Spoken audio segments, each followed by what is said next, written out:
The human eye. This is also a very important topic.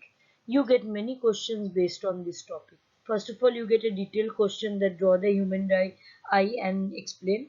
Along with that, you also get small points about the various parts and its functions. If you look at the human eye, there is a thin transparent cover or membrane on the human eye. This is called as the cornea.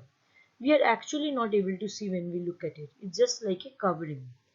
The light enters the eye through it.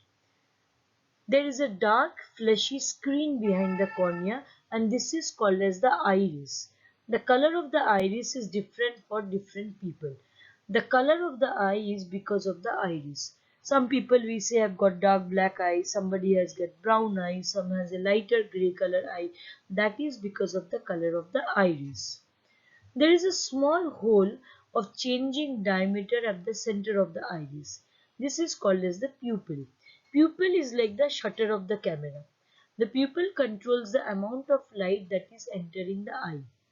If the light falling on the eye is too bright, the pupil contracts, while if the light is less, it becomes wider. On the surface of the iris, there is a bulge of transparent layer. There is a double convex transparent crystalline lens just behind the pupil. The lens provides small amount of adjustment of the focal length to focus the image. This lens creates real and inverted image of the object on the screen behind the eye. This screen is made up of light sensitive cells and it is called as the retina. This retina get excited when light rays falls on them and generates electric signal. These signals are conveyed to the brain through the optic nerve. Later on, the brain analyzes these signals and converts them in such a way that we get to see the object as they are actually are. That is the structure of the human eye. Let us look at the diagram. It will become a little bit clearer for us. Now look at the human eye.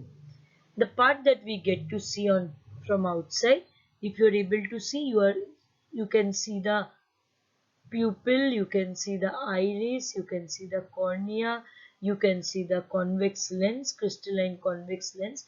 There is also something shown as ciliary muscles. The ciliary muscles is the things that moves about and either contracts the lens or expands the lens or pulls it apart or brings it closer. If you look behind, you are able to see the eye muscle, you are able to see the retina. The retina is the screen. You can see the optic nerve which is taking the things behind.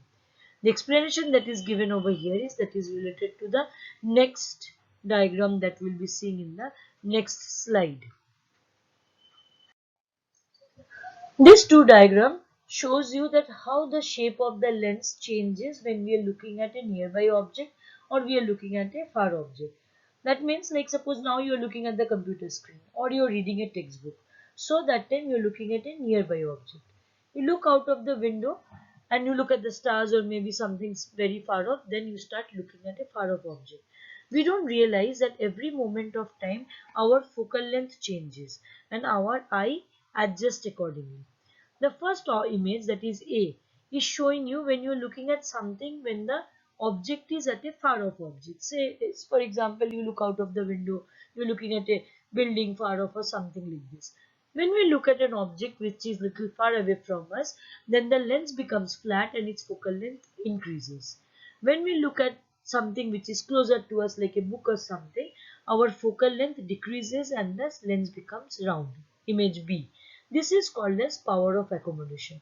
The capacity of the lens to change its focal length as per its need is called as power of accommodation.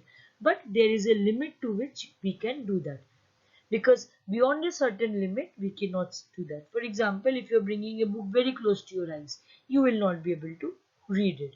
Similarly, when you are trying to read on a moving vehicle, after some time our head starts aching because there is a continuous change of focal length. Now look at the second thing. The minimum distance of an object from a normal eye at which it is clearly visible without stress on the eye is called as minimum distance of distinction. This means that if you want to understand whether your eyesight is proper, hold a book or something from your eye at a distance of 25 centimeter. If you are able to read without any strain on your eye, that means your eyesight is perfect. But suppose you have to bring it closer to your eyes to read it, or you have to take it far from your eye to see it, then you will be seeing that it is not proper. That means your eyesight is not proper. So for a human being, the best position is 25 centimeter. And if you take it away, and the maximum distance that you can see is called as the farthest distance of distinction. For a normal eye, the far point is at infinity, means we can see that much. The eyeball is approximately spherical and has a diameter of about 2.4 centimeter. The working of the human eye is extremely important. The lens can change its focal length to adjust and see object at different distance. In a relaxed state, the focal length of a healthy eye is 2 centimeter. The focus of the eye is on the retina. Next lecture we will be learning about the defects of the eye. Thank you.